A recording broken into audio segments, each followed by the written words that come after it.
안녕하세요. 이제는 2019년 연대기적 성경 통독 제43주 마태복음 28장, 마가복음 16장, 누가복음 24장, 요한복음 20장, 21장, 사도행전 1장, 2장 예수님의 십자가, 장사, 부활, 또 부활 이후 40일간의 사역, 그리고 승천, 또 열흘 동안의 기도, 성령 강림, 또 오순절 교회 탄생. 이 부분이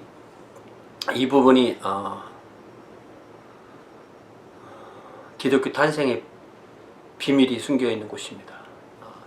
역시 이 부분에서 핵심은 예수님의 부활이고요.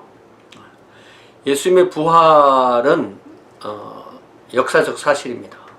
예수님의 부활이 없다면 기독교라는 종교가 탄생할 수가 없었고, 예수님의 부활이 없다면 예수님이 메시아이신 것도 아무런 의미가 없는 거죠. 메시아가 아니신 거죠.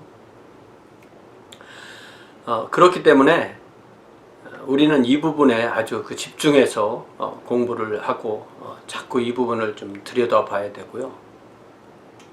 참 재미있는 것이 예수님 이전이나 예수님 이후나 많은 그런 종교 지도자들, 기독교 계통의 이단들이나 아니면 타종교 지도자들이 그렇게 무수히 많이 있어도 어느 누구도 자신이 부활할 거다라고 말을 하는 경우도 있겠지만, 부활했다, 그리고 그 추종자들이 우리의 그 교조는 부활했다, 이렇게 가르치는 사람들이 없다는 겁니다.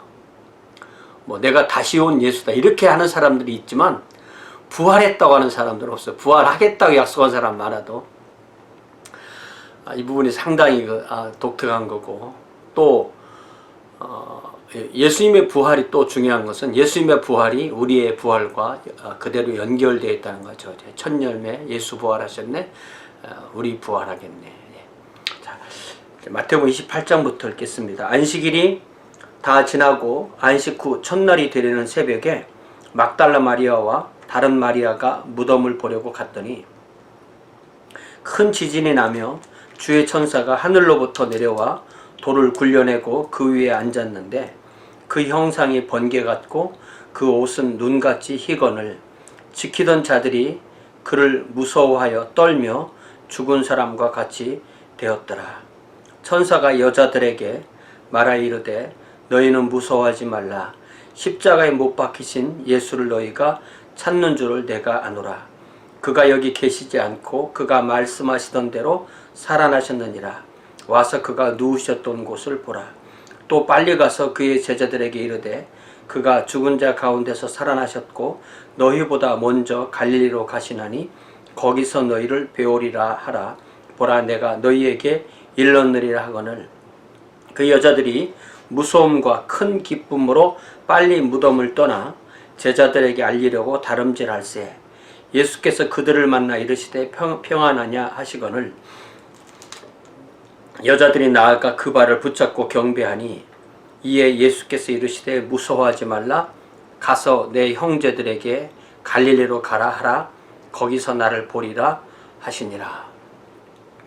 이 부활에 관한 기사는요, 이 마태복음, 마가복음, 누가복음, 요한복음에 있는 내용을 다 섞어서 그 선후 관계를 정립하지 않으면 무엇이 앞이고 무엇이 후인가를 잘 모르게 되어 있습니다.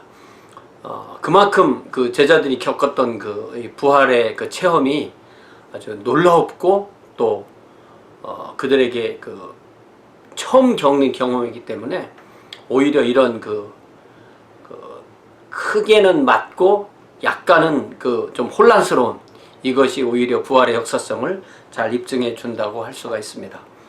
또 우리가 잘 알다시피 천사가 무덤문을 열은 것은 예수님이 무덤에서 나오시도록 하려고 한 것이 아니라 그 예수님이 부활하셨다는 것을 제자들에게 보여주기 위해서 무덤을 열어준 거죠. 그러니까 빈 무덤이 왜 부활의 증거가 되냐라는 말을 자세히 들으면 빈 무덤이라는 것은 누가 예수님의 시신을 가져갈 수도 가져갔다는 뜻이 되는 게 아니냐, 그렇게 생각할 수도 있지만 이야기를 자세히 들어보면 그게 아니죠. 그래서 그런 이야기가 바로 여기 마태복음 28장 뒷부분에 나옵니다. 여자들이 갈 때 경비병 중 몇이 성에 들어가 모든 된 일을 대제사장들에게 알리니 그들이 장로들과 함께 모여 의논하고 군인들에게 돈을 많이 주며 이르되 너희는 말하기를 그의 제자들이 밤에 와서 우리가 잘 때 그를 도둑질하여 갔다 하라. 만일 이 말이 총독에게 들리면 우리가 권하여 너희로 근심하지 않게 하리라 하니 군인들이 돈을 받고 가르친 대로 하였으니 이 말이 오늘날까지 유대인 가운데 두루 퍼지니라. 예. 이게 오늘날이라는 것은 이제 마태복음이 기록될 당시니까 예수님의 부활, 예수님의 생애보다 한 30년 정도, 30-40년 정도 뒤진 때라고 할 수 있고, 이 유대인들은 아직 예수님을 믿지 않는 그런 유대인들을 말하는 거죠. 제자들이 무서워서 도망치던 제자들이 어떻게 무덤에 와서 예수님의 시신을 가지고 갈 수가 있었을까라고 우리가 생각할 수 있겠죠. 11 제자가 갈릴리에 가서 예수께서 지시하신 산에 이르러 예수를 배웠고 경배하나 아직도 의심하는 사람들이 있더라. 예수께서 나와 말씀하여 이르시되 하늘과 땅의 모든 권세를 내게 주셨으니 그러므로 너희는 가서 모든 민족을 제자로 삼아 아버지와 아들과 성령의 이름으로 침례를 베풀고 내가 너희에게 분부한 모든 것을 가르쳐 지키게 하라. 볼지어다 내가 세상 끝날까지 너희와 항상 함께 있으리라 하시니라. 이것을 우리는 지상 위임 이렇게 보통 이야기를 하죠. 이 본문은 예수님의 사역의 이제 시작의 완성이라고 할 수 있죠. 예수님께서 승천하시기 전에 갈릴리에서 다시 그들을 만나셔서 그들에게 해주신 것, 예수님의 사역의 전체 요약, 여기에는 여러 가지 내용이 들어있는데 모든 민족을 대상으로 복음을 전한다는 것은 예수 그리스도의 제자가 된다는 것이고요. 삼일체 하나님에 대한 그 계시가 나와 있고, 그리고 이 성경 전체에서도 가장 핵심은 복음서가 되어야 된다는 사실을 우리에게 알려주고 있습니다. 이제 마가복음 16장에서 읽어보면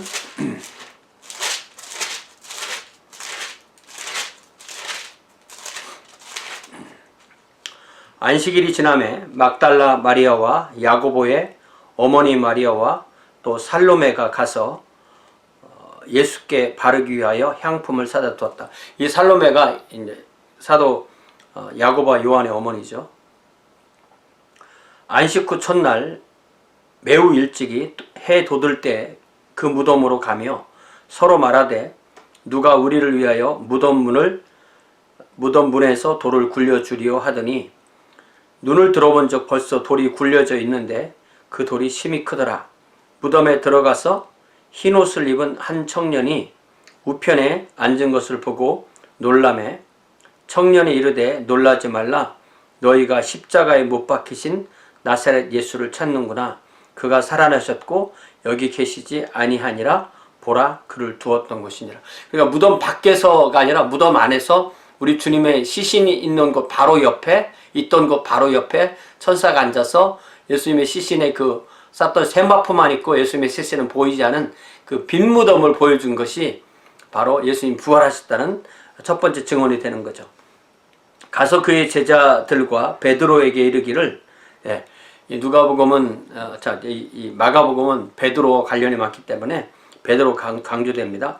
예수께서 너희보다 먼저 갈릴리로 가시나니 가서 너희에게 말씀하신 대로 너희가 거기서 배우리라 하라 하는지라. 여자들이 몹시 놀라 떨며 나와 무덤에서 도망하고 무서워하여 아무에게 아무 말도 하지 못하더라. 자, 이 마가복음 16장 9절부터 마지막까지는 어떤 그 초기 사본에는 나오지 않는다. 그래서 우리가 이 부분에 대해서는 좀 특별하게 생각을 합니다. The most reliable early manuscripts and other ancient witnesses do not have Mark 16, 9 through 20. 이렇게 되어 있죠. 예수께서 안식 후 첫날 이른 아침에 살아나신 후 전에 7 귀신을 쫓아내어 주신 막달라 마리아에게 먼저 보이시니, 요한복음 21장과 같은 내용이죠. 마리아가 가서 예수와 함께하던 사람들이 슬퍼하며 울고 있는 중에 이 일을 알림해 그들은 예수께서 살아나셨다는 것과 마리아에게 보이셨다는 것을 듣고도 믿지 아니하니라.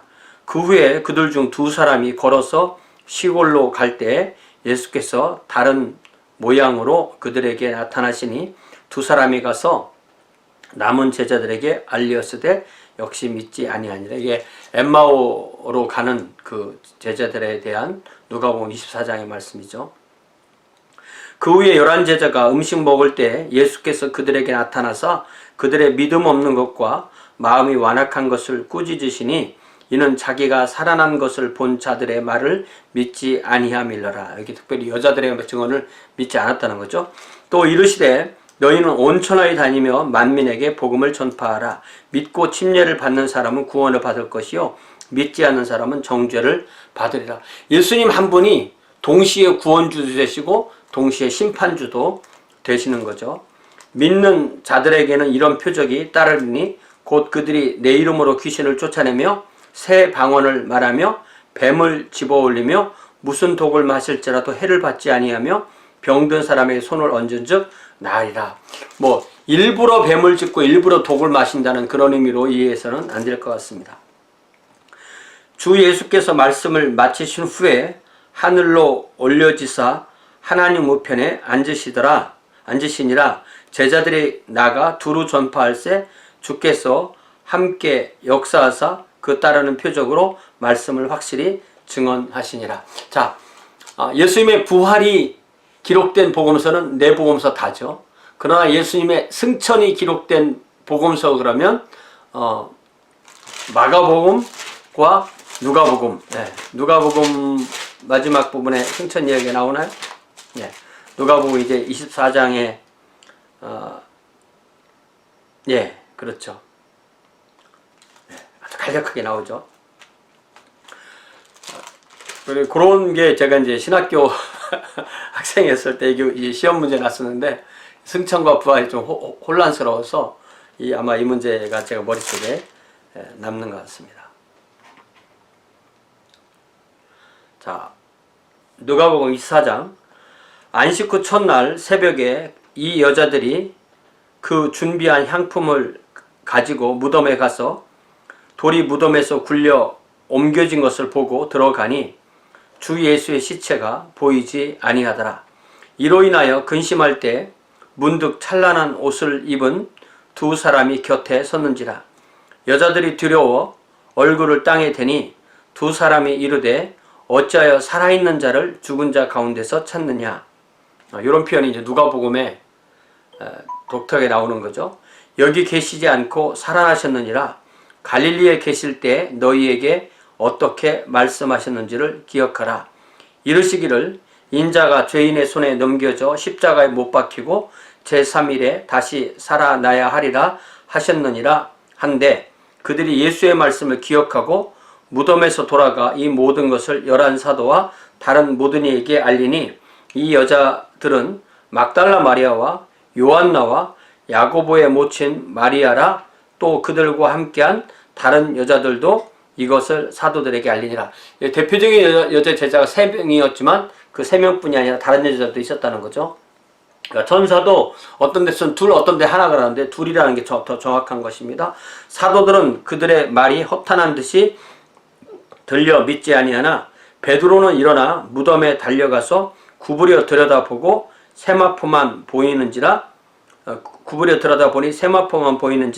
그 된 일을 놀랍게 여기며 집으로 돌아가니라.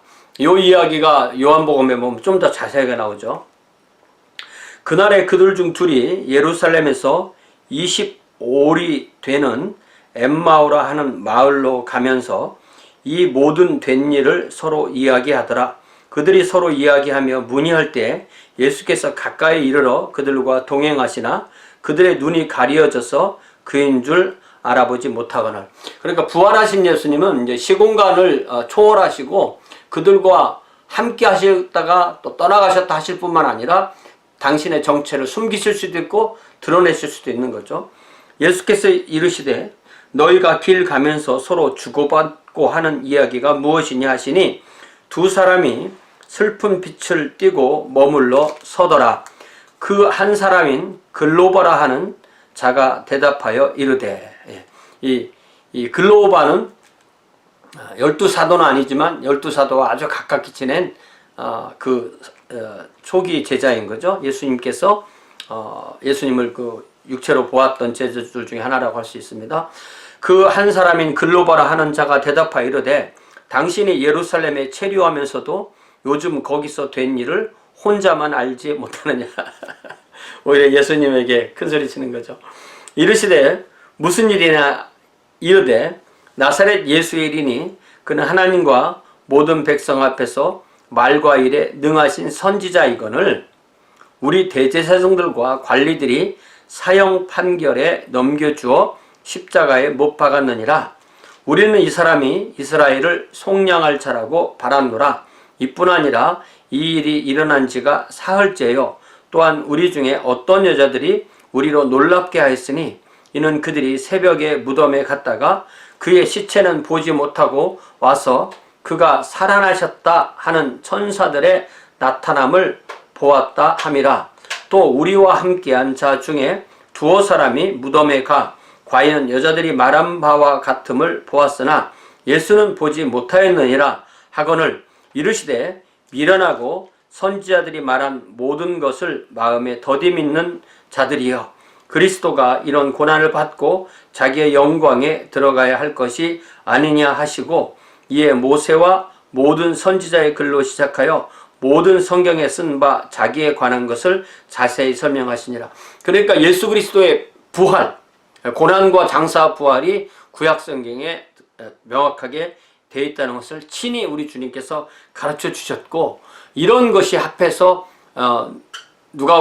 사도행전 2장에 베드로의 그 설교에 나타나게 되는 것입니다. 그들이 가는 마을에 가까이 가매 예수는 더 가려 하는 것 같이 하시니 그들이 강권하여 이르되 우리와 함께 유하사이다. 때가 저물어 가고 날이 이미 기울었나이다 하니 이에 그들과 함께 유하러 들어가시니라. 그들과 함께 음식 잡수실 때 떡을 가지사 축사하시고 떼어 그들에게 주시니 그들의 눈이 밝아져 그인 줄 알아보더니 예수는 그들에게 보이지 아니하시는지라. 우리 주님께서 주신 빵을 받아 먹고 그 순간 눈이 열렸다. 이게 예. 그들이 서로 말하되 길에서 우리에게 말씀하시고 우리에게 성경을 풀어주실 때 우리 속에서 마음이 뜨겁지 아니하더냐 하고, 우리 주님이 당신을 드러내시지 않고 성경을 가르쳤을 때에도 아직 주님이신 걸 몰랐는데, 그렇지만 이미 그때 마음이 뜨거웠었다는 것을 이제 회상하는 거죠. 곧 그때로 일어나 예루살렘에 돌아가 보니 여러 제자 및 그들과 함께한 자들이 모여 있어. 그러니까 밤 늦어서 이제 잠을 자려고 했다가 다시 거꾸로 그 예루살렘에 그날 밤에 다시 그 놀람과 흥분 가운데 돌아가게 되는 거죠. 말하기를 주께서 과연 살아나시고 시몬에게 보이셨다 하는지라. 이 먼저 이 베드로가 주님을 만난 이야기가 나옵니다. 두 사람도 길에서 된 일과 예수께서 떡을 떼심으로 자기들에게 알려지신 것을 말하더라.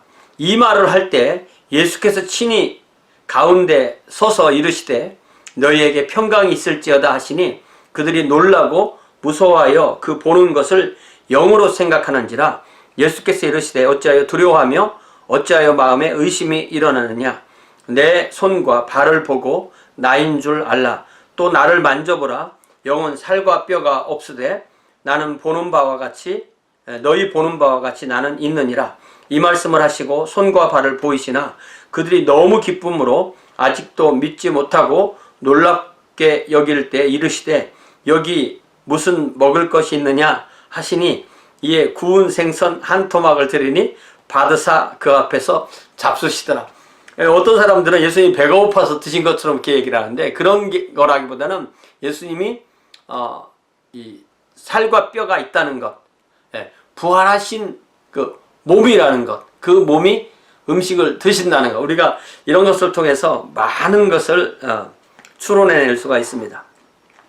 또 이르시되 내가 너희와 함께 있을 때 너희에게 말한 바 곧 모세의 율법과 선지자의 글과 시편.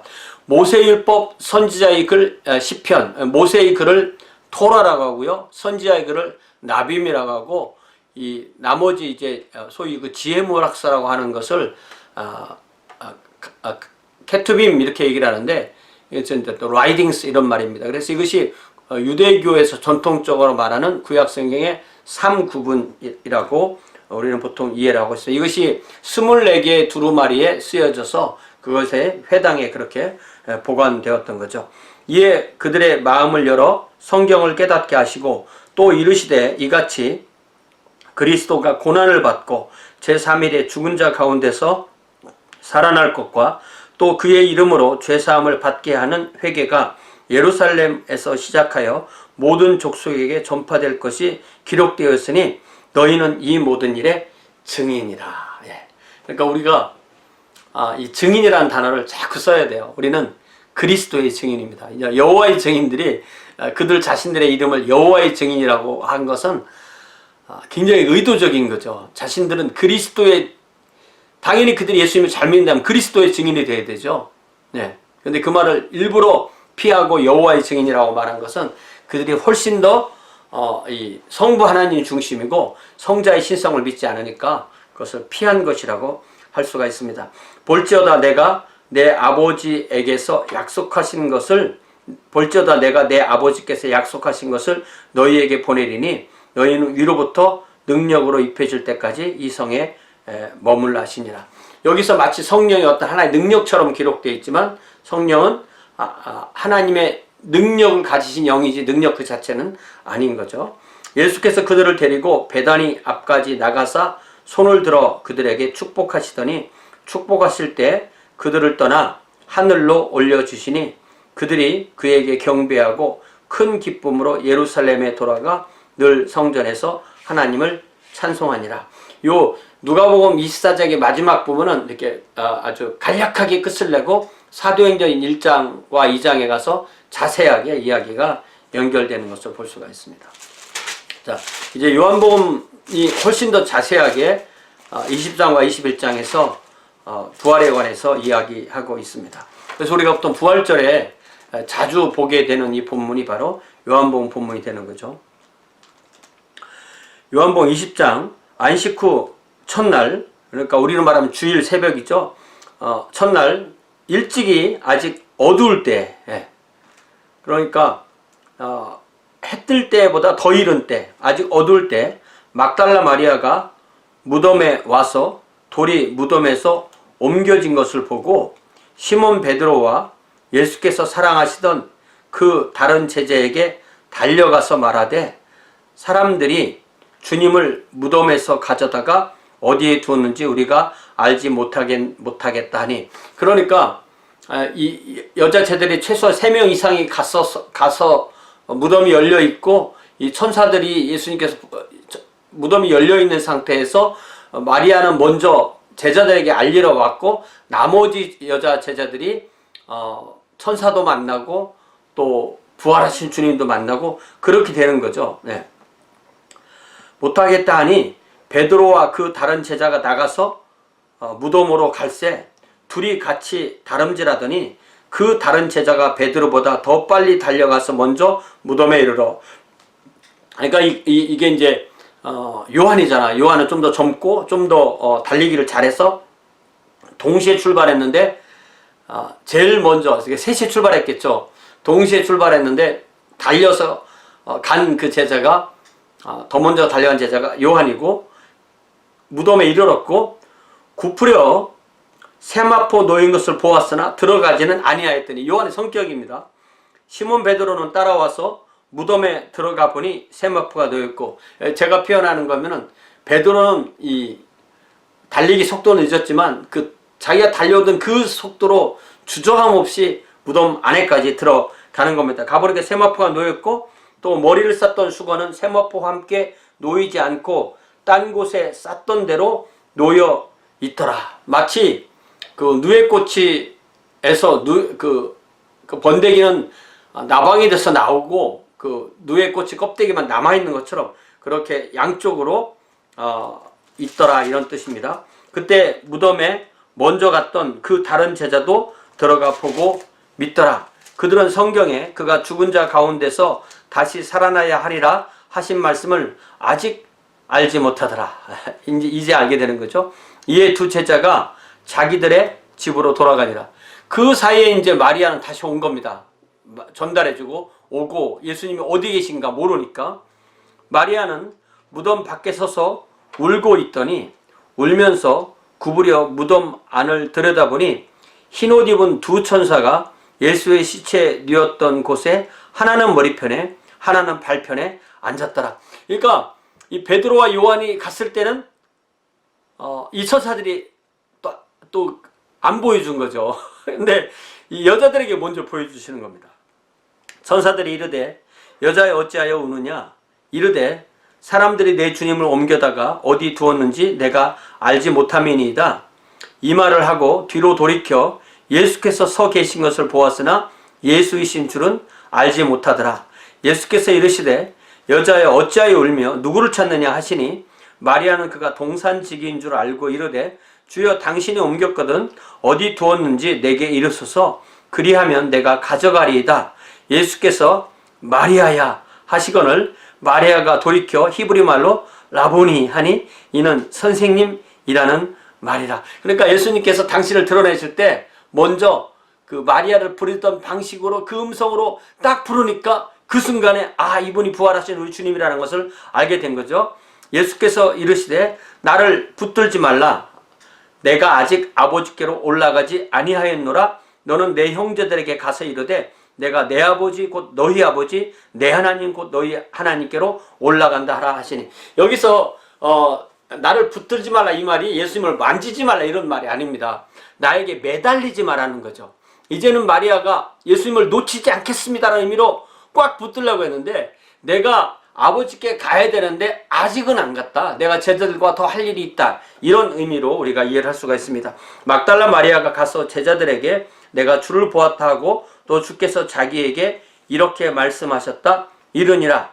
이날 곧 안식 후 첫날 저녁에, 주일 저녁입니다. 저녁 때 제자들이 유대인들을 두려워하여 모인 곳의 문들을 닫았더니 예수께서 오사 가운데 서서 이르시되 너희에게 평강이 있을지어다. 이 말씀을 하시고 손과 옆구리를 보이시니 제자들이 주를 보고 기뻐하더라. 예수께서 또 이르시되 너희에게 평강이 있을지어다. 아버지께서 나를 보내신 것 같이 나도 너희를 보내노라. 이 말씀을 하시고 그들을 향하사 숨을 내쉬며 이르시되 성령을 받으라. 그래서 여기서 이 성령을 받으라 했기 때문에 이때 성령이 임하셨다라고 말하는 사람도 있는데 좀 저는 그렇습니다. 너희가 누구의 죄든지 사하면 사해질 것이요 누구의 죄든지 그대로 두면 그대로 있으리라 하시니라.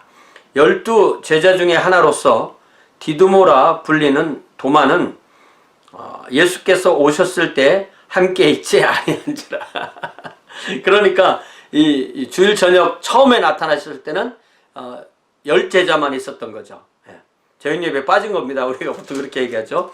다른 제자들이 그에게 이르되 우리가 주를 보았노라 하니 도마가 이르되 내가 그의 손의 못자국을 보며 내 손가락을 그 못자국에 넣으며 내 손을 그 옆구리에 넣어보지 않고는 믿지 아니하겠노라 하니라. 이 도마의 성격도 대단하죠.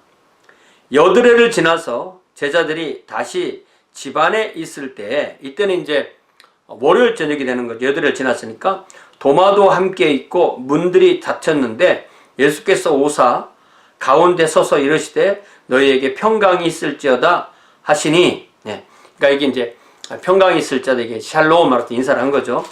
도마에게 평강이 있을지어다 하시고 도마에게 이르시되 내 손가락을 이리 내밀어 내 손을 보고 내 손을 내밀어 내 옆구리에 넣어보라. 그리하여 믿음 없는 자가 되지 말고 믿는 자가 되라. 27절. Then he said to Thomas, put your finger here, see my hands, reach out your hand and put it into my side. Stop doubting and believe. 그러니까 여기에 아주 다 명령문으로 되는 거죠. Put your finger here, see my hands, reach out your hand and put it into my side, and stop doubting and believe. 아주 짧은 말이지만 다 명령으로 이렇게 되어 있는 겁니다. 그랬더니 도마가 대답하여 이르되 나의 주님이시요 나의 하나님이신다. 그러니까 도마가 옆구리에 뭐 손을 집어넣어봤다. 이거는 모르는 거죠. 예. 생략될 수도 있고 그렇게 할 수가 없었다고 하는 것이 제 생각입니다. Thomas said to him, My Lord and my God. 예수께서 이르시되 너는 나를 본고로 믿느냐? 보지 못하고 믿는 자들은 복되도다 하시니라. Then Jesus told him, Because you have seen me, you have believed. Blessed are those who have not seen and yet have believed. 예수께서 제자들 앞에서 이 책에 기록되지 아니한 다른 표적도 많이 행하셨으나 오직 이것을 기록하면 너희로 예수께서 하나님의 아들 그리스도이심을 믿게 하려 하며 또 너희로 믿고 그 이름을 힘입어 생명을 얻게 하려 함이니라. But these are written that you may believe that Jesus is the Christ, the Son of God, and that by believing you may have life in His name. 그러니까 베드로가 그리스도시요 살아계신 하나님이라고 고백했던 것과 똑같이 여기서도 Jesus is the Christ, the Son of God, the Son of living God. 뭐 이렇게 했을 때 이것이 바로 우리 그리스도교 신앙의 가장 핵심이 되는 것입니다. 자, 21장. 그 후에 예수께서 디베리아 호수에서 또 제자들에게 자기를 나타내신 일은 이러하니라. 그러니까 이제 제자들이 그 갈릴리 지역으로 많이 물러가 있던 겁니다. 시몬 베드로와 디두모라 하는 도마와 갈릴리 가나 사람 나다나엘과 세베대의 아들들과 또 다른 제자 둘이 있더니, 그러니까 베드로, 도마, 나다나엘, 또 야고보, 요한, 또 다른 제자 둘, 그러니까 베세다 사람 빌립, 또 한 명. 그러니까 이게 몇 명입니까? 다시 베드로, 도마, 나다나엘, 야고보, 요한, 또 둘. 그러니까 베드로와 6명. 그러니까 11명 중에서 7명. 네. 4명 빼놓고 그러니까 아주 많이 모인 거죠. 둘이 함께 있더니 시몬 베드로가 나는 물고기 잡으러 가노라. 이 수제자인데 예수님이 부활하셨음에도 자기의 꿈이 이루어지지 않으니까, 자기의 꿈은 예수님의 우편 좌우편에 앉아서 예수님이 왕이 되시는 게 목표인데 그게 아니니까 옛날 생활로 돌아가는 거죠. 그들이 우리도 함께 가겠다 하고 나가서 배에 올랐으나 그날 밤에 아무것도 잡지 못하였더니 날이 새어갈 때 예수께서 바닷가에 서셨으나 제자들이 예수이신 줄을 알지 못하는지라. 예수께서 이르시되 얘들아 너희에게 고기가 있느냐 대답하되 없나이다. 뭘 좀 잡았니? 이런 말씀이죠. 이르시되 그물을 배 오른편에 던지라. 그리하면 잡으리라 하시니 이에 던졌더니 물고기가 많아 그물을 들 수 없더라. 예수께서 사랑하시는 그 제자가 베드로에게 이르되 주님이시라 하니 시몬 베드로가 벗고 있다가 주님이라 하는 말을 듣고 겉옷을 두른 후에 바다로 뛰어내리더라. 아니 요한은 그분이 예수님인 걸 알았는데 아는 그 첫 번째 방이 베드로에게 저분이 주님이시다 그 얘기인 거예요.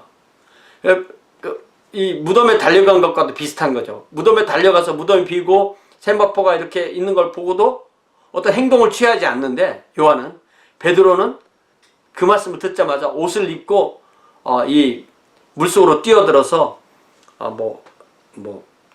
뛰어나왔는지 헤엄쳐 나왔는지 어째서 나오는 거죠. 다른 제자들은 육지에서 거리가 불과 한 50칸쯤 되므로 작은 배를 타고 물고기 든 그물을 끌고 와서 8절 The other disciples followed in the boat, towing the net full of fish, for they were not far from shore, about 100 yards. 그러니까 100 yards니까 약 한 90m라고 돼 있거든요. 그러니까 이게 뭐 이렇게 그렇게 깊지 않아서 베드로가 옷을 입고 수영을 했다라고 하면은 이 수영 실력이 대단한 거죠. 육지에 올라보니 숯불이 있는데 그 위에 생선이 놓였고 떡도 있더라. 이미 우리 주님께서 빵과 물고기를 준비해 놓으신 거죠. 어디서 가지고 오셨는지, 어디서 사오셨는지 참 신비로운 이야기입니다. 예수께서 이르시되 지금 잡은 생선을 좀 가져오라 하시니 시몬 베드로가 올라가서 그물을 육지에 끌어올리니 가득히 찬 물고기가 153마리라 이같이 많으나 그물이 찢어지지 아니하였더라. 이게 잘 생각해 보면 이렇게 호수가 있고 제방이 있고 그 다음에 모래사장이 있고 거기에 불을 피우고 이 생선을 구워서 준비해 놓으신 거죠.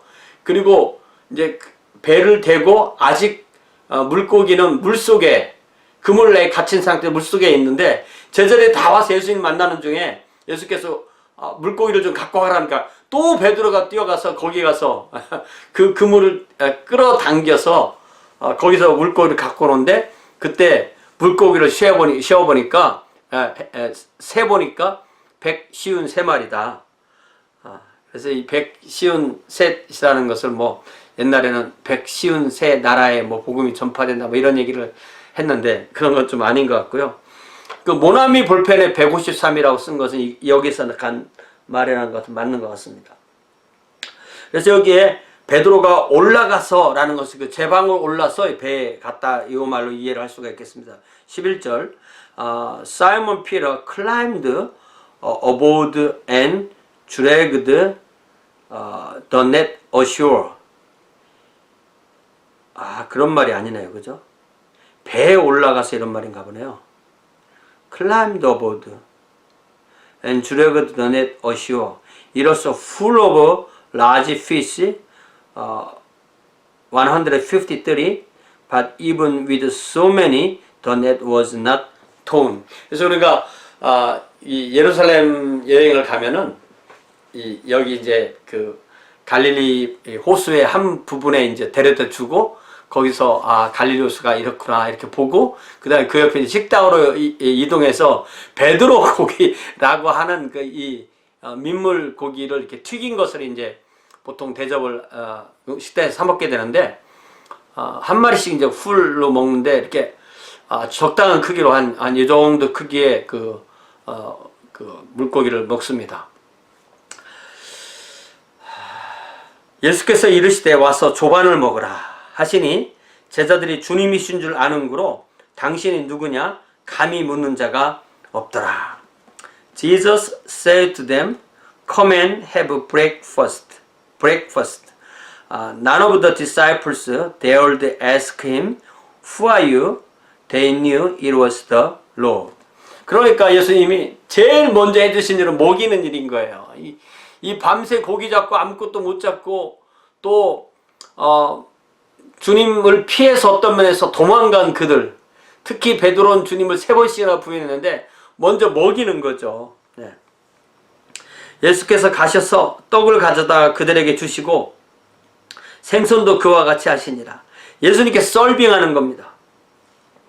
Jesus came, took the bread and gave it to them and did the same with the fish. 이것은 예수께서 죽은 자 가운데서 살아나신 후에 세 번째로 제자들에게 나타나시는 것이라. 요한복음 안에서만 세 번째라는 것입니다. 그들이 조반 먹은 후에 예수께서 시몬 베드로에게 이르시되 요한의 아들 시몬아 네가 이 사람들보다 나를 더 사랑하느냐 하시니 이르되 주님 그러하나이다. 내가 주님을 사랑하는 줄 주님께서 아시나이다. 이르시되 내 어린 양을 먹이라 하시고. 그러니까 이 사람들보다 나를 더 사랑하느냐. 이것이 우리가 주님의 사역자, 주님의 자녀가 될 첫 번째 조건. 예. 우리의 모든 사랑은 먼저 삼위일체 하나님을 사랑하고 그 다음에 하나님의 사람들을 사랑하는 거죠. 그래야만 하나님의 어린 양을 먹일 수 있는 자격이 있는 것입니다. 또 두 번째 이르시되 요한의 아들 시몬아 네가 나를 사랑하느냐 하시니 이르되 주님 그러하나이다. 내가 주님을 사랑하는 줄 주님께서 아시나이다. 이르시되 내 양을 치라 하시고 세 번째 이르시되 요한의 아들 시몬아 내가 나를 사랑하느냐 하시니 주께서 세 번째 내가 나를 사랑하느냐 하심으로 베드로가 근심하여 이르되 주님 모든 것을 아시오매 내가 주님을 사랑하는 줄을 주께서 아시나이다. 예수께서 이르시되 내 양을 먹이라. 내가 진실로 진실로 내게 이르노니 내가 젊어서는 스스로 띠뛰고 원하는 곳으로 다녔거니와 늙어서는 내 팔을 벌리리니 남이 내게 띠띠우고 원하지 아니하는 곳으로 데려가리라. 이 말씀을 하시면 베드로가 어떤 죽음으로 하나님께 영광을 돌릴 것을 가리키심이러라. 이 말씀을 하시고 베드로에게 이르시되 나를 따르라 하시니. 그러니까 이 부분에 대해서 뭐 여러 가지 주석이 있지만 제가 생각할 때 이 베드로에게 우리가 마태복음 4장이나 요한복음 1장에서 요한복음 1장에서 예수님을 만나고 마태복음 4장에서 나를 따르라 내가 너를 사람을 낚는 어부가 되게 하리라. 또 누가복음 5장에서 예수님께서 고기를 많이 잡겠을 때 내가 죄인입니다. 나를 떠나주세요 라고 했을 때 그리고 주님을 따를 때 베드로가 생각했던 예수님은 어떤 그 현실적인 이스라엘을 구하는 어떤 다윗과 같은 그런 왕을 생각하는 메시아였었죠. 그렇지만 이제 예수님께서 네가 나를 사랑하느냐? 네가 나를 사랑하느냐? 네가 나를 사랑하느냐 할 때 다윗과 같은 그러한 현실적인 왕이 되는 그런 로마와 싸워 이기고 바리새인과 이 대제사장과 싸워 이기고 헤롯 왕과 싸워 이기고 그런 다윗 같은 거 군왕적인 메시아가 아닌 십자가를 지고 죽고 고난당하는 그런 메시아인 나를 아직도 사랑하니? 네가 나를 따라오면 내가 십자가를 진 것처럼 너도 십자가를 지고 죽게 돼. 그래도 나를 사랑하니? 그래야만 내 양을 칠 수 있는 그런 자격이 있어. 이렇게 말씀하시는 것을 믿습니다. 우리도 이 부분에서 분명하지 않으면 우리가 십자가를 친 주님을 십자가를 지고 따라가는 것을 우리가 잊으면 여기에서부터 틀리면 잘못 나가면 우리의 믿음이 잘못되는 것입니다. 그러니까 마태복음 4장에서 나를 따르라고 했을 때와 요한복음 21장에서 나를 따르라고 했을 때 우리 주님의 나를 따르라는 말씀은 똑같지만 그것을 이해하는 베드로의 이해의 방식은 하늘과 땅처럼 달랐던 거죠. 우리도 예수님을 믿으면서 나를 따르라고 하시는 우리 주님의 그 명령을 이렇게 다르게 받아들여야 되는 것이 우리 신앙의 성숙이라고 할 수 있습니다.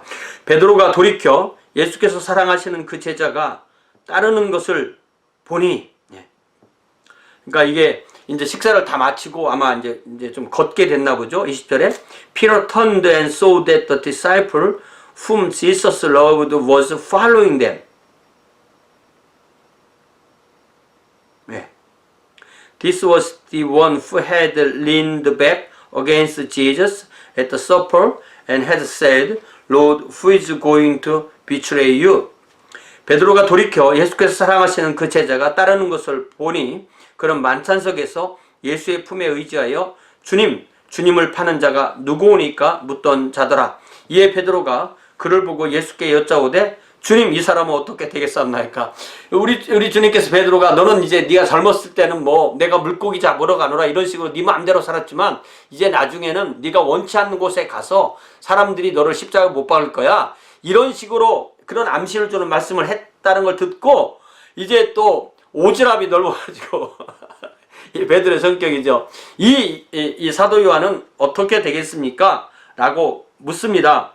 예수께서 이르시되 내가 올 때까지 그를 머물게 하고자 할지라도 내게 무슨 상관이냐? 너는 나를 따르라 하시더라.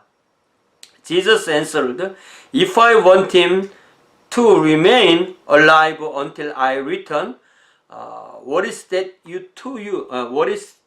to you? You must follow me. 예. 우리가 다른 사람에게 관심을 갖는 건 좋지만 너무 심하게 오지랖 관심을 갖춰서는 안 될 것 같습니다. 이 말씀이 형제들에게 나가서 그 제자는 죽지 아니하겠다 하였으나 예수의 말씀은 그가 죽지 않겠다 하신 것이 아니라 내가 올 때까지 그를 머물게 하고자 할지라도 내게 무슨 상관이냐 하신 것이로라. 우리가 알다시피 요한은 가장 오랫동안 살았고 자연사한 것으로 알고 있습니다. 어머니 마리아를 끝까지 모셨다고 되어 있고요. 또 요한의 마지막 생애는 이 아시아 속주, 그러니까 요한계시록에 나오는 아시아 속주의 7교회와 연관이 있습니다. 그래서 그곳에는 요한의 무덤, 마리아의 무덤 이런 얘기를 하는 그런 전승을 가진 곳도 있고요. 그렇지만 요한도 그의 생애 마지막에 복음서를 쓸 때 내가 죽지 않는다 이런 생각을 하지 않았다는 거죠. 이 일들을 증언하고 이 일들을 기록한 제자가 이 사람이라 우리는 그의 증언이 참된 줄 아노라. 예수께서 행하신 일이 이외에도 많으니 만일 낱낱이 기록된다면 이 세상이라도 그 기록된 책을 두기에 부족할 줄 아노라. 그래서 이 요한복음은 공간복음서에 이렇게 없는 이야기들을 빠뜨린 이야기들을 많이 이렇게 모아서 나왔기 때문에 요한복음의 어떤 특징이 또 드러난다고 할 수가 있습니다. 자, 사도행전 1장 데오빌로여 내가 먼저 쓴 글에는 누가복음을 써서 바친 사람이 데오빌로인데요. 이제 사도행전도 그에게 바치는 거죠. 내가 먼저 쓴 글에는 무릇 예수께서 행하시며 가르치시를 시작하신부터 그가 택하신 사도들에게 성령으로 명하시고 승천하신 날까지의 일을 기록하였노라. 그러니까 누가복음 끝과 사도행전 시작은 이렇게 겹치는 거죠. 예, 이렇게 겹칩니다. 그가 고난받으신 후에 또한 그들에게 확실한 많은 증거로 친히 살아계심을 나타내사 40일 동안 그들에게 보이시며 하나님 나라의 일을 말씀하시니라. 그러니까 40일 더하기 열을 해서 50일 오순절, 6월절에서 오순절까지 50일 이렇게 되는 거죠. 사도와 함께 모이사 그들에게 분부하여 이르시되 예루살렘을 떠나지 말고 내게서 들은 바 아버지께서 약속하신 것을 기다리라. 요한은 물로 침례를 베풀었으나 너희는 몇 날이 못되어 성령으로 침례를 받으리라 하셨더라. For John baptized with water, but in a few days you will be baptized with the Holy Spirit. 그러니까 침례는 받는 거죠. 누구에게 받느냐? 성령님께. 그리고 우리가 주고받는 이 물 침례는 성령 침례의 상징이죠. 성령 침례가 이루어졌다는 것을 의식으로 드러내는 거죠. 마치 사랑이 있고 결혼식을 하듯이, 사랑이 없는 결혼식에 아무런 의미가 없듯이 성령 침례가 없는 침례식이 아무런 의미가 없게 되는 거죠. 그들이 모였을 때 예수께 여쭈어 이르되 주께서 이스라엘 나라를 회복하심이 이때니까. 예수님은 끝까지 하나님의 나라를 이야기하는데 제자들은 이스라엘 나라를 생각하는 거죠. 이것이 이 복음서 안에 있는 가장 큰 그런 갈등이고요. 복음서의 큰 흐름이죠. 이것이 사도행전 초까지 오는 것을 알 수가 있습니다. 이르시되 때와 시기는 아버지께서 자기의 권한에 두셨으니 너희가 알 바 아니요. 이거는 그거 할 사람들한테 하라고 해라. 아버지의 권한이시다. 그러나 오직 성령이 너희에게 임하시면 너희가 권능을 받고, 성령이 너희에게 임하시면 너희가 권능을 받고, 성령이 오셔야 권능을 받는 거지. 성령 자체가 권능이 아닌 거죠. 성령은 인격이시고 삼일체 하나님이시고 성령이 오시면 권능을 받고 예루살렘과 온 유대와 사마리아와 땅끝까지 이르러 내 증인이 되리라. 내 증인이 되라가 아니라 내 증인이 되리라. He said to them, It is not for you to know the times or dates the Father has set by His own authority, But you will receive power when the Holy Spirit comes on you. And you will be my witnesses in Jerusalem and in all Judea and Samaria and to the ends of the earth. 그러니까 이게 복음서는 처음부터 그리고 성경 전체는 처음부터 온 세상을 향한 하나님의 복음으로 되어 있는 거죠. 우리가 예를 들자면 창세기 12장에서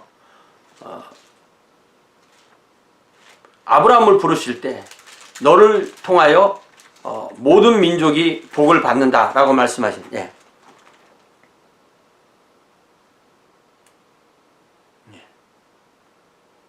창세기 12장 여호와께서 아브라함에게 이르시되 너는 너의 고향과 친척과 아버지의 집을 떠나 내가 내게 보여줄 땅으로 가라.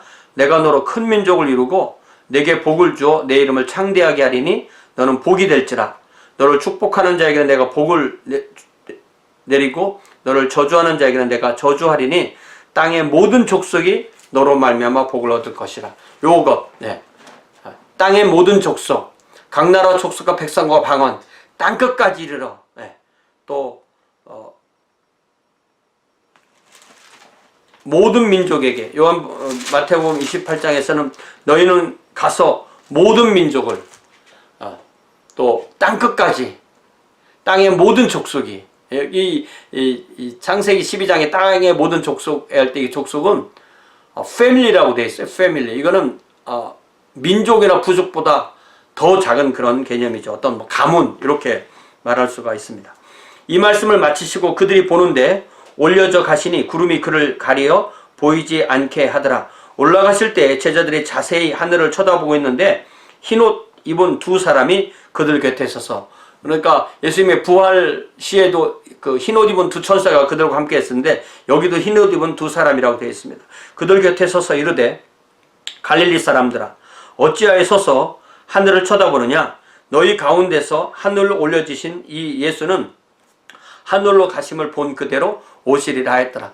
그러니까 이 이스라엘 안에서도 예수님의 제자들은 갈릴리 출신들이 주였고 가룟 유다만 이 유대 지역 사람인데 그는 이제 주님을 팔았던 거죠. 제자들이 감람원이라 하는 산으로부터 예루살렘에 돌아오니 이 산은 예루살렘에서 가까워 안식일에 가기 알맞은 길이라. 들어가 그들이 유하는 다락방으로 올라가니 베드로, 요한, 야고보, 안드레, 빌립, 도마, 바돌로메, 마테 및 알페오의 들 야고보, 셀롯인 시몬, 야고보의 아들 유다. 이렇게 11명. 그러니까 이 복음서에 나오는 이 제자들의 이름, 또 사도행전하는 제자들의 이름 다 맞추어서 12명을 우리가 그것도 서로 다 맞지 않기 때문에 정리해야 됩니다. 여자들과 예수의 어머니 마리아와 예수의 아우들도 더불어 마음을 같이하여 오로지 기도에 힘쓰더라. 모인 무리의 수가 약 120명이나 되더라. 그때 베드로가 그 형제들 가운데 일어서서 이르되, 그러니까 예수님께서 십자가 체포되시고 고난당하시고 십자가를 지시고 장사되시고 그럴 때 제자들이 맨 밑에 있다가 예수님께 부활하셨을 때 또 올라오고 더 올라오고 더 올라와서 마지막에 승천하시고 나서는 그들의 믿음이 떨어지지 아니하고 120명이나 예루살렘에 모여서 열흘 동안 간절히 기도하게 된 거죠. 그 사이에 있던 일들이, 형제들아 성령이 다윗의 입을 통하여 예수 잡는 자들의 길잡이가 된 유다를 가리켜 미리 말씀하신 성경이 응하였으니 마땅하도다. 이 사람은 본래 우리 수 가운데 참여하여 이 직무의 한 부분을 맡았던 자라. 이 사람이 불의의 삭스로 밭을 사고 후에 몸이 곤두박질하여 배가 터져 창자가 다 흘러나온지라. 이 일이 예루살렘에 사는 모든 사람에게 알려져 그들의 말로는 그 밭을 아겔다말하니 이는 피밭이라는 뜻이라. 시편에 기록하였으되 그의 거처를 황폐하게 하시며 거기 거하는 자가 없게 하소서 하였고, 또 일렀으되 그의 직분을 타인이 취하게 하소서 하였도다. 이러므로 요한의 침례로부터 우리 가운데 올려져 가신 날까지 주 예수께서 우리 가운데 출입하실 때 항상 우리와 함께 다니던 사람 중에 하나를 세워 우리와 더불어 예수께서 부활하심을 증언할 사람이 되게 하여야 하리라 하거늘. 그러니까 이 12제자만 늘 우리 주님과 함께 있었던 게 아니라 그 주변으로 더 많은 사람들이 항상 예수님과 제자들과 있었는데 여자들만 있었던 것이 아니라 남자 제자들도 더 있었던 거죠. 그들이 두 사람을 내세우니 하나는 바사바라고도 하고 별명은 유스도라고도 하는 요셉. 예. 이름이 세 개입니다. 바사바, 유스도, 요셉. 예. 유명한 사람인 거죠. 그리고 또 한 사람은 마띠아. 하나는 마띠아라. 그들이 기도하여 이르되 무사람의 마음을 아시는 주여, 이 두 사람 중에 누가 주님께 택하신 바 되어 봉사와 및 사도의 직무를 대신할 자인지를 보이시옵소서. 유다는 이 직무를 버리고 제 곳으로 갔나이다 하고 제비 뽑아 마띠아를 얻으니 그가 11사도의 수에 들어가니라. 더 유명한 이름이 3개 있는 사람이 아니라 마띠아가 제자에 가입됐다라고, 12제자에 가입됐다라고 되어 있습니다. 오순절 날이 이미 이름에 그들이 다 같이 한 곳에 모였더니 호련히 하늘로부터 급하고 강한 바람 같은 소리가 있어. 예. 첫 번째는 소리입니다. 바람 같은 소리가 있어 그들이 앉은 온 집에 가득하며 마치 불의 혀처럼 갈라지는 것들이 그들에게 보여 각 사람 위에 하나씩 임하였더니, 명확하게 말하면 이 불꽃 같은 것이 각 사람의 머리에 임하여 있더니 그들이 다 성령의 충만을 받고 성령이 말하게 하심을 따라 다른 언어들로 말하기를 시작하니라. 예, 정확하게 여기 다른 언어들이라고 되어 있습니다. All of them were filled with the Holy Spirit and began to speak in other tongues as the Spirit enabled them. Other tongues, other language. 예. 그러니까 성령의 권능의 첫 번째는 언어를 초월할 수 있는 그런 권능을 주신 것이죠. 그때 경건한 유대인들이 천하 각국으로부터 와서 예루살렘에 머물러 있더니 이 소리가 남에 온 무리가, 큰 무리가 모여 각각 자기의 방언으로 제자들이 말하는 것을 듣고 소동하여 다 놀라 신기하게 여겨 이르되 보라, 이 말하는 사람들이 다 갈릴리 사람이 아니냐? 우리가 우리 각 사람이 난 곳 방언으로 듣게 되는 것이 어찌 됨이냐? 여기에 경건한 유대인, 예, 경건한 유대인. Now they were staying in Jerusalem, God-fearing Jews from every nation under heaven. 이게 유대인 출신 유대교인, 또 이방인 출신 할례받고 유대교인 된 사람들, 또 유대교인이 되지 않아도 회당에서 하나님의 말씀을 배우는 사람들, 이 모든 사람들이 다 함께 모였다는 것을 이렇게 표현하게 된 것입니다. 우리는 바데인, 예. 이게 거의 이란과 가까운 것이죠. 메데인, 여기도 마찬가지고요. 예, 메데 파사, 예. 예, 파사가 아니라 바데는 이제 팍트리아죠. 예. 엘라민, 또 메소포타미아, 유대, 또 가파도기아 이제 터키죠. 본도, 터키 북쪽, 아시아, 에베소가 있는 아시아 속주, 부르기아, 밤빌리아 다 터키죠. 애국과 및 구레네에 가까운 리비아, 여기는 이제 아프리카 북부죠. 여러 지방에 사는 사람들, 또 로마로부터 나그네, 곧 유대인과 유대교에 들어온 사람들과, 예, 여기 명확하게 두 종류로 크게 나누죠. 유대인 출신 유대교도, 그리고 이방인 출신 유대교도.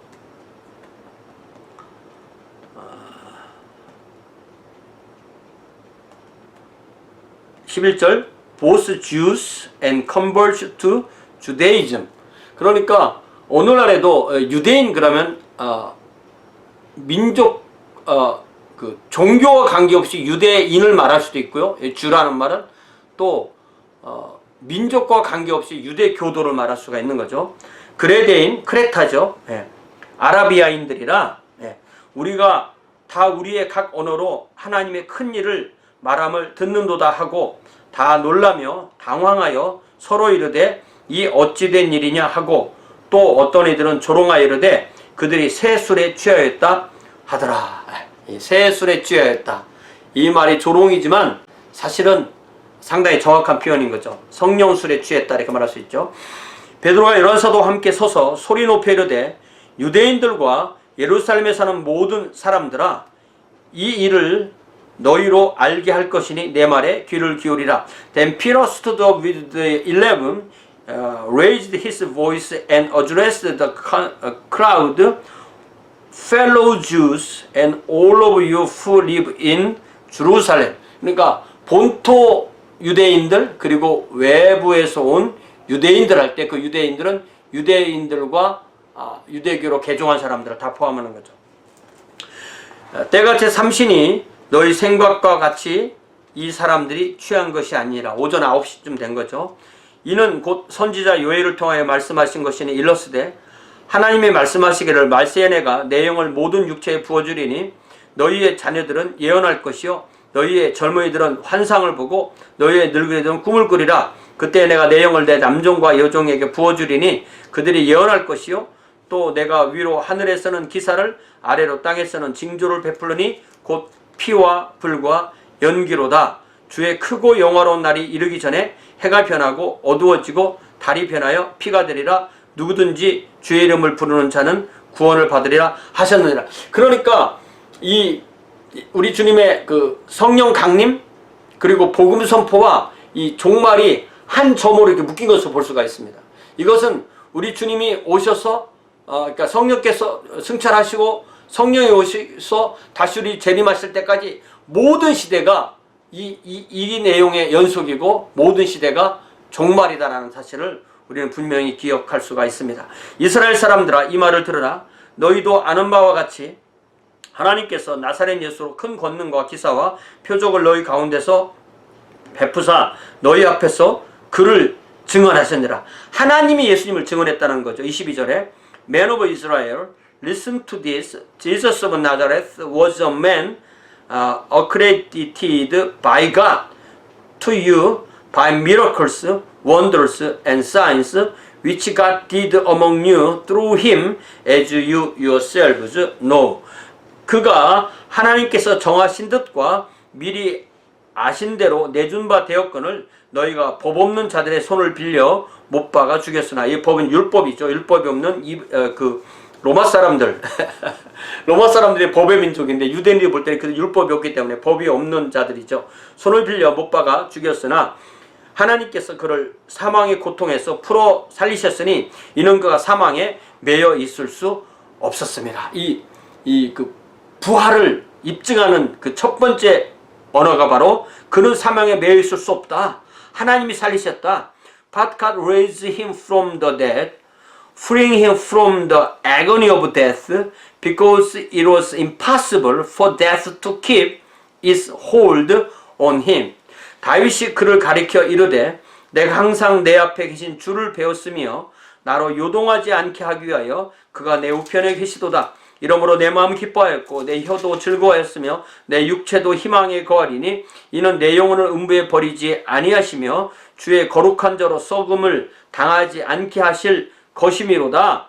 주께서 생명의 길을 내게 보이셨으니 주 앞에서 내게 기쁨이 충만하게 하시리로다 하였으므로 형제들아 내가 조상 다윗에 대하여 담대히 말할 수 있노니 다윗이 죽어 장사되어 그 묘가 오늘까지 우리 중에 있도다. 그러니까 이 다윗이 이 노래를 한 것은 자신을 위해 노래한 것이 아니라 예수의 부활을 노래한 것이라고 그렇게 입증하는 거죠. 그는 선지자라 하나님이 이미 맹세하사 그 자손 중에서 한 사람을 그 위에 앉게 하리라 하심을 알고 미리 본고로 그리스도의 부활을 말하되 그가 음부에 버림이 되지 않고 그의 육신이 썩음을 당하지 아니하리라 하더니. 그러니까 우리 이 복음에는 반드시 우리 육체에 관한 부분이 있고 그 육체에 관한 그 희망은 바로 예수 그리스도의 육신과 관련되어 있는 것입니다. 예수님의 육신이 썩지 않았기 때문에 우리 육신도 부활한다는 것이 바로 이 부활신앙의 핵심이죠. 이 예수를 하나님이 살리신지라 우리가 다 이 일의 증인이로다. 하나님이 오른손으로 예수를 높이심에 그가 약속하신 성령을 아버지께 받아서 너희가 보고 듣는 이것을 부어주시니라. 이 삼일체 하나님, 하나님께서 예수님을 부활시키시고 승천시키심에 예수님이 하나님께서 약속하신 성령을 성부에게 받아서 다시 우리에게 보여줬기 때문에 너희들이 이걸 체험한다 이렇게 말하는 거죠. 다윗은 하늘에 올라가지 못하였으나 친히 말하여 이르되 주께서 내 주에게 말씀하시기를 내가 내 원수로 내 발등상이 되게 하기까지 너는 내 우편에 앉아 있으라 하셨도다 했으니 시편 110편 1절이죠. 그런즉 이스라엘 온전을 확실히 알지니 너희가 십자가에 못 박은 이 예수를 하나님이 주와 그리스도가 되게 하셨느니라. 참 아주 강력한 설계죠. 31절부터 다시 읽어보면 30절 But he was a prophet and knew that God had promised him on oath and he would place on one of his descendants on his throne. Seeing what was ahead, he spoke of the resurrection of the Christ, that he was not abandoned to the grave, but did his body see decay. Not did his body see decay. God has raised this Jesus to life, and we are all witnesses of the fact. Exalted to the right hand of God, he has received from the Father the promised Holy Spirit and has poured out what you now see and hear. For David did not ascend to heaven, and yet he said, The Lord said to my Lord, Sit at my right hand until I make your enemies to footstool for your feet. Therefore, let all Israel be assured of this. God has made this Jesus, whom you crucified, both Lord and Christ. 그러니까 우리가 주님을 믿을 때 주님을 주님과 구주로, 구주와 주님으로 이렇게 믿는 거죠. 그들이 이 말을 듣고 마음에 찔려 베드로와 다른 사도들에게 물어 이르되 형제들아 우리가 어찌할까 하거늘 베드로가 이르되 너희가 회개하여 각각 예수 그리스도의 이름으로 침례를 받고 죄사함을 받으라. 그리하면 성령의 선물을 받으리니 약속은 너희와 너희 자녀와 모든 먼데 사람 곧 우리 하나님이 얼마든지 부르시는 자들에게 하신 것이라 하고. 참 아주 핵심적인 내용들이 있습니다. 37절 When the people heard this, they were cut to the heart and said to Peter and the other apostles, Brothers, what shall I do?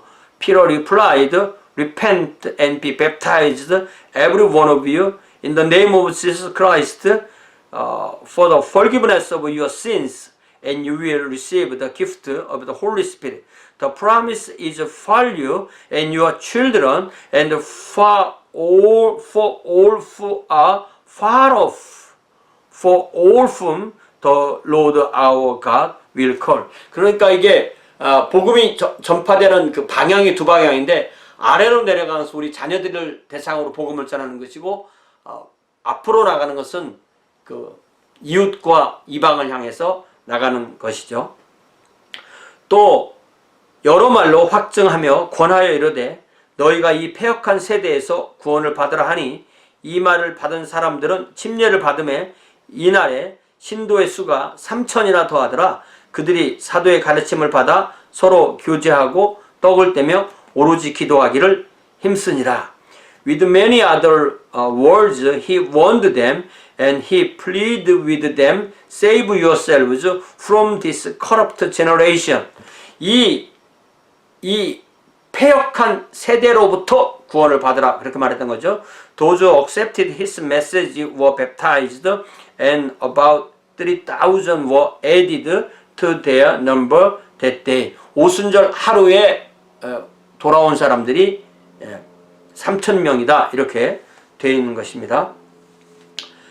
그들이 사도의 가르침을 받아 서로 교제하고 떡을 떼며 오로지 기도하기를 힘쓰니라. Those who accepted his message were baptized and about 3,000 were added to their number that day. 자, 사람마다 두려워하는데 사도들로 말미암아 기사와 표적이 많이 나타나니 믿는 사람이 다 함께 있어 모든 물건을 서로 통용하고 또 재산과 소유를 팔아 각 사람의 필요를 따라 나눠주며 날마다 마음을 같이하여 성전에 모이기를 힘쓰고 집에서 떡을 떼며 기쁨과 순전한 마음으로 음식을 먹고 하나님을 찬미하며 또 온 백성에게 칭송을 받으니 주께서 구원받는 사람을 날마다 더하게 하시니라. 예. 그래서 이렇게 명확하게 예수님의 십자가, 장사, 부활, 그 제자들과 함께 하심, 그 다음에 승천, 성령의 간임, 교회의 탄생, 이렇게 이 부분이 성경에서도 제일 중요한 부분이고요. 또 인류 역사에서도 제일 중요한 부분이라고 그렇게 말할 수가 있습니다. 자, 오늘은 여기까지 하겠습니다. 여러분 고맙습니다. 행복하세요.